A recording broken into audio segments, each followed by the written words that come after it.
Bonjour, je vous présente cet ouvrage. Emmanuel Kant, Logique.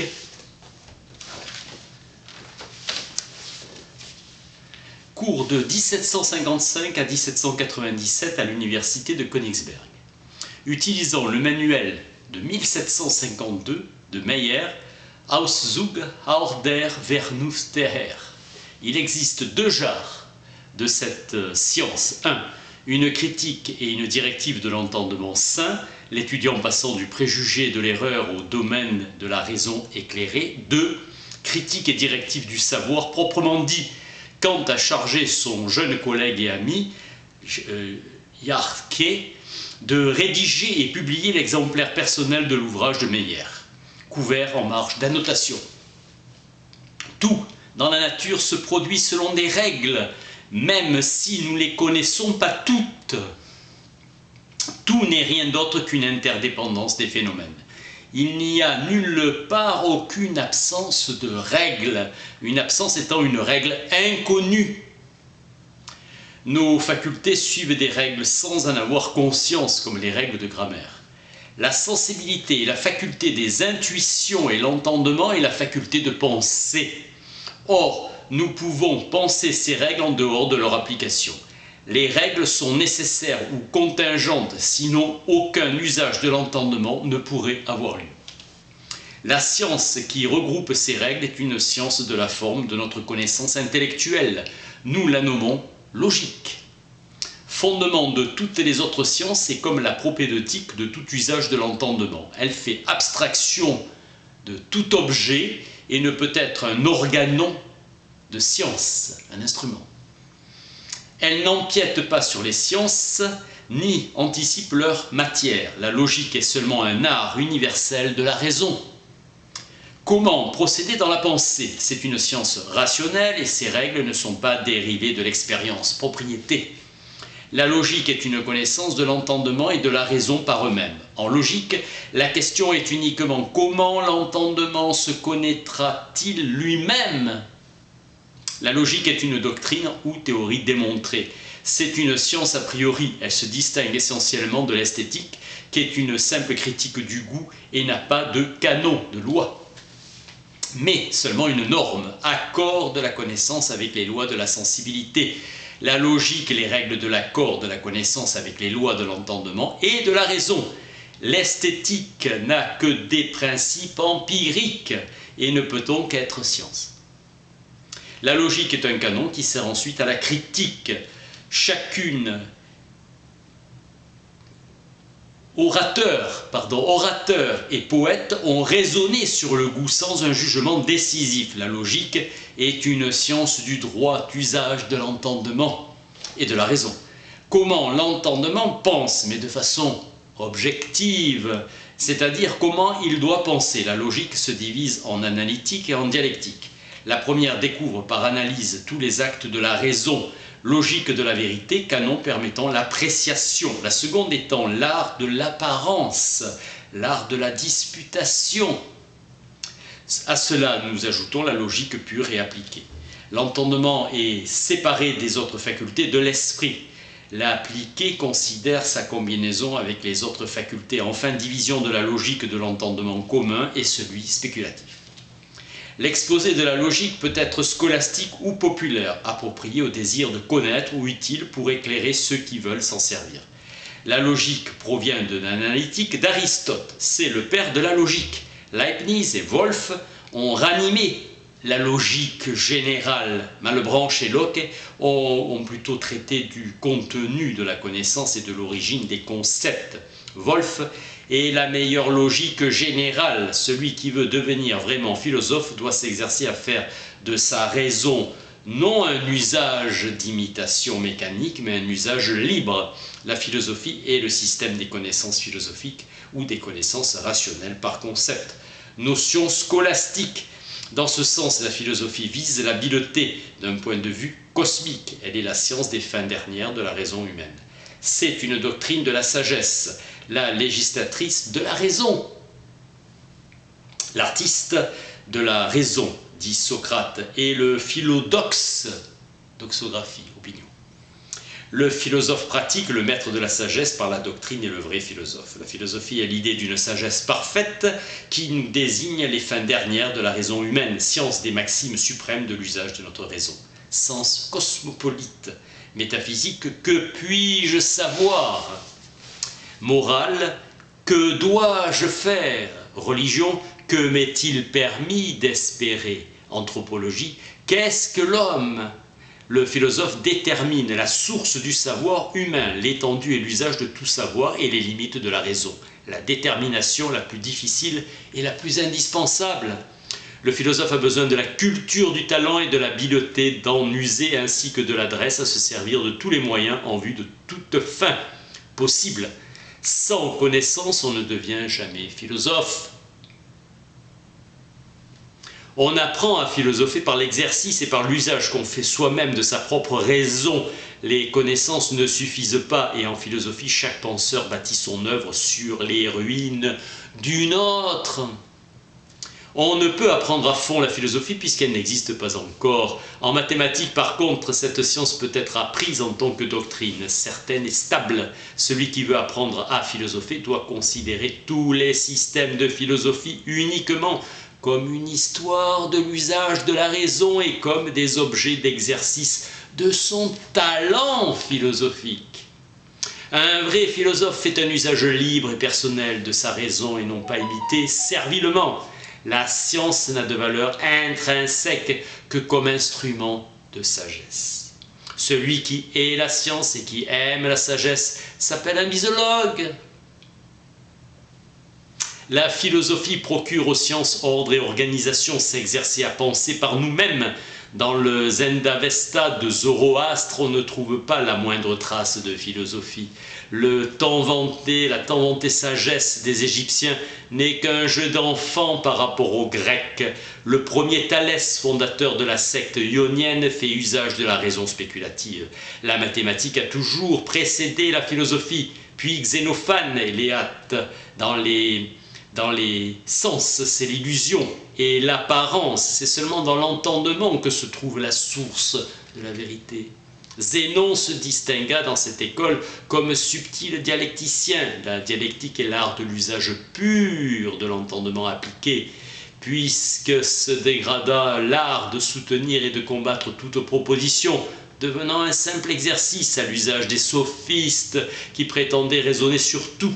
Puis Pythagore, né à Samos, qui fonda une société de philosophes qui étaient liés entre eux en association par la loi du silence. Les acousmatiques devaient se contenter d'écouter, les acroamatiques qui avaient le droit d'interroger. Des doctrines étaient exotériques qu'ils communiquaient au monde entier et d'autres étaient secrètes et ésotériques. Il fit de la doctrine physique le visible et de la théologie l'invisible. Les pythagoriciens se servaient des symboles. Pour se comprendre entre eux, le but était de purifier la religion des illusions populaires, modérer la tyrannie et introduire plus de l'égalité dans les cités. Puis Socrate, qui donna à la philosophie une orientation pratique, il est le seul à avoir atteint par sa conduite l'idée d'un sage. Platon, Aristote. Succéda les épicuriens et les stoïciens, ennemis, le premier mettant le souverain bien dans un cœur joyeux, la volupté, le second trouvant que dans la grandeur et la force de l'âme, de se passer de tous les agréments de la vie. Zénon de Citium, fondateur stoïcien, Cléande et Chrysippe s'illustrèrent. Les épicuriens furent les meilleurs philosophes de la nature et firent preuve de la plus grande modération dans le plaisir. Académie de Platon, lycée d'Aristote, portique de Stoïciens et jardin d'Épicure. Les disciples de Platon, Speusippe, Arcésilas, Carnéade fondèrent d'autres académies qui inclinèrent vers le scepticisme. Le premier Pyrrhon, se servant des dialogues de Platon, pour ou contre, raison pour ou contre, sans trancher lui-même.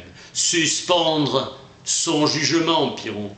lors même que l'apparence de la vérité est plus grande. Principe, la philosophie consiste dans l'équilibre du jugement et nous apprend à détecter la fausse apparence. Sextus Empiricus en collectionnera tous les doutes. Les Romains demeurèrent de simples disciples, Cicéron de Platon, Épictète, Antonin le philosophe et Sénèque des stoïciens. Pline l'Ancien a laissé une histoire naturelle. La barbarie survint jusqu'à ce que les Arabes au VIe et au VIIe siècle commencent à s'appliquer aux sciences et remettent Aristote à l'honneur. Au XIe et au XIIe siècle apparurent les scolastiques, commentant Aristote et poussèrent ses subtilités à l'infini. On ne s'occupe que de pures abstractions. La Réforme les évinça et il y eut alors les éclectiques, penseurs indépendants, qui ne se rattachaient à aucune école, mais cherchaient à réconcilier et à recueillir la vérité partout où elle se trouvait. Les plus grands réformateurs sont Leibniz, Locke, qui s'efforça d'analyser l'entendement humain. Cette tentative n'est pas menée à terme et reste dogmatique. Épanouissement de la philosophie de la nature avec Newton. Tout est mouvant, ce que l'un construit, l'autre le jette à bas. En morale, nous n'avons pas dépassé les anciens. En métaphysique, nous demeurons interdits devant la recherche des vérités. Et pourtant, c'est la philosophie. Par excellence, la vraie. Nos connaissances ont une relation à l'objet et au sujet. L'objet se rapporte à la représentation, le sujet à la conscience. Il faut distinguer la matière de la forme, c'est-à-dire de la manière dont nous connaissons l'objet. La conscience est la condition essentielle de toute forme logique de la connaissance. Les disciples de Wolff appellent confuses les représentations indistinctes. Kant préfère ordre comme contraire de confusion. Les représentations abstraites sont soit sensibles, multiplicité par l'intuition, soit intellectuelle, analyse du concept au point de vue de la multiplicité qui est contenue. La perfection esthétique consiste dans l'accord avec le sujet. L'attrait et l'émotion sont capables de gâter la perfection logique dans nos connaissances et nos jugements. Conflit entre perfection esthétique et logique. La simple multiplicité sans unité ne peut nous satisfaire. La vérité est la perfection principale. L'estimation de la mesure dans laquelle une connaissance s'accorde avec nos fins et nos capacités. Cet examen concerne la juste proportion de la grandeur de nos connaissances dans leur ensemble, avec les capacités et les fins du sujet. Horizon pratique d'après l'utilité dans son rapport à l'intérêt de la volonté, fonction de l'influence qu'une connaissance exerce sur notre moralité pragmatique. Au point de vue du sujet, l'horizon est soit universel et absolu, soit particulier, conditionné, horizon personnel. Ce que nous ne pouvons pas savoir est au-dessus de notre horizon. Notre intelligence trouve satisfaction dans l'utilité qui en résulte. Platon avait remarqué que l'homme y prend conscience de sa valeur propre. Il y a la sensation de ce qu'il nomme l'intelligence. Il faut toujours chercher à élargir son horizon plutôt qu'à le restreindre. À la perfection logique de la connaissance s'oppose l'ignorance, imperfection négative ou imperfection du manque. Irréprochable et de façon générale l'ignorance des choses dont la connaissance se situe au-dessus de notre horizon, distinction de ne pas connaître et ignorer. Les logiciens sont historiquement ignorants, le savoir historique sans limite est déterminé, c'est la polyhistoire, elle enfle de vanité. S'il s'agit de connaissances rationnelles, c'est le terme de polymathie qui convient. À la polyhistoire, il manque à la philosophie. Et érudit qui considère que toute philosophie est superflue.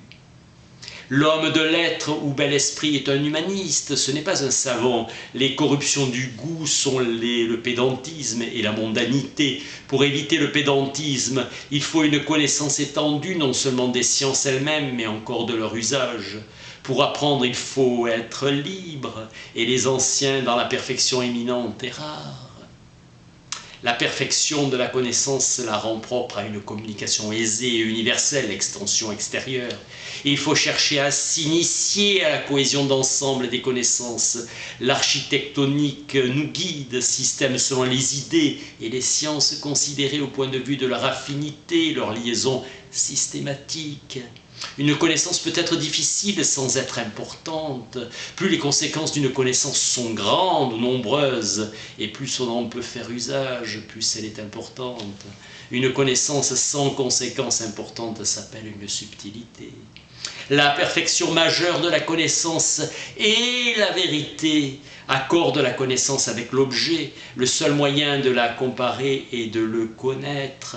Ainsi, ma connaissance doit se confirmer elle-même. Dialèle, l'objet est hors de moi et la connaissance en moi. Une connaissance est vraie rapportée à un objet et peut être fausse si elle est rapportée à un autre. Les critères formels de la vérité en logique sont le principe de contradiction et le principe de raison suffisante. Le premier détermine la possibilité logique, le second la réalité logique d'une connaissance. Une vérité logique ne doit pas se contredire. Et qu'elle soit fondée logiquement et en des principes n'est pas de conséquences fausses. De la vérité de la conséquence, on peut conclure à la vérité de la connaissance. Au contraire d'un principe faux, on peut conclure des connaissances vraies. Si toutes les conséquences d'une connaissance sont vraies, cette connaissance également est vraie. Les critères universels de la vérité formelle ou logique sont le principe de contradiction et d'identité, le principe de raison suffisante sur lequel repose la réalité d'une connaissance et le principe du tiers exclu sur lequel se fonde la nécessité d'une connaissance. Le contraire est la fausseté, tenue pour vérité, c'est une erreur. Son origine devra être recherchée, cherchée dans l'influence inaperçue de la sensibilité sur l'entendement. Ainsi, ce qui rend l'erreur possible, c'est l'apparence, qui rend les jugements pour nous faire confondre est tout simplement subjectif avec ce qui est objectif. C'est de l'ignorance que les bornes de l'entendement sont responsables. C'est partiel dans tout jugement erroné. Il y a toujours quelque chose de vrai. Une connaissance est vague quand elle peut comporter des erreurs, mais qui ne nuisent pas à son propos. Une subtilité échappe à l'attention des autres et exige un grand effort d'intelligence. Vague, exact, grossier, subtil, aucune erreur est inévitable. Pour éviter les erreurs, il faut chercher à en découvrir et à en expliquer la source, l'apparence. L'erreur dans les principes est plus grave que l'erreur dans l'application. Éviter une erreur, penser par soi-même, penser en se mettant à la place d'autrui, penser en restant toujours conséquent avec soi-même, penser éclairé, penser élargi, penser conséquente ou cohérente. Un caractère fécond est le principe de connaissance de grandes et nombreuses conséquences. Le premier degré de la perfection de notre connaissance est la clarté. Un second est la distinction consistant dans la clarté des caractères. La clarté totale s'appelle complétude et de façon intensive sa profondeur. L'affaire de la logique est de rendre distincts les concepts clairs. Distinction synthétique entre former un concept distinct et rendre un concept distinct. Seule la forme est changée. C'est le rôle de la synthèse de rendre l'objet distinct et c'est celui de l'analyse de rendre le concept distinct. La méthode analytique est la première et principale exigence pour rendre notre connaissance distincte. Plus une chose est distincte, plus elle peut également être forte et efficace. Le premier degré de la connaissance, c'est se représenter quelque chose. Le deuxième, c'est percevoir consciemment. Le troisième est savoir quelque chose. Le quatrième, savoir avec conscience. Le cinquième, entendre ou concevoir. Le sixième, connaître ou discerner. Le septième, comprendre, connaître par la raison ou a priori. La vérité est propriété objective de la connaissance, le jugement est subjectif, c'est l'assentiment. L'assentiment certain ou certitude est lié à la conscience de la nécessité. L'incertitude est un assentiment lié à la conscience de la contingence ou de la possibilité du contraire. Objectivement insuffisante, c'est l'opinion. Subjectivement suffisante, c'est la croyance. L'opinion est un jugement problématique. La croyance assertorique et le savoir apodictique. Et moralement incroyant, celui qui n'admet pas ce qui est impossible de savoir, mais moralement nécessaire de supposer. L'incroyance est toujours fondée sur un manque d'intérêt moral.